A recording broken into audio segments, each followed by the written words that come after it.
Gadewch i ni fynd yn ôl I le, lle mae cael un dilynwr yn fwy na digon. Ac mae diweddariad statws yn golygu rhywbeth go iawn.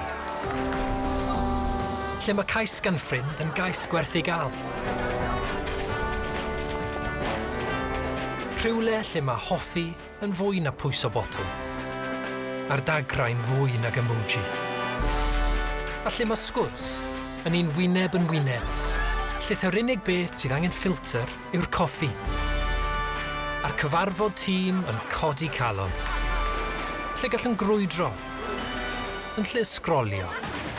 Beth am fentro ar dren, ar fws, ar feic neu ar droed. Gadewch i ni fynd yn ôl i'r byd go iawn, gyda'r Rhwydwaith Cymdeithasol go iawn. Trafnidiaeth Cymru, y Rhwydwaith Cymdeithasol go iawn.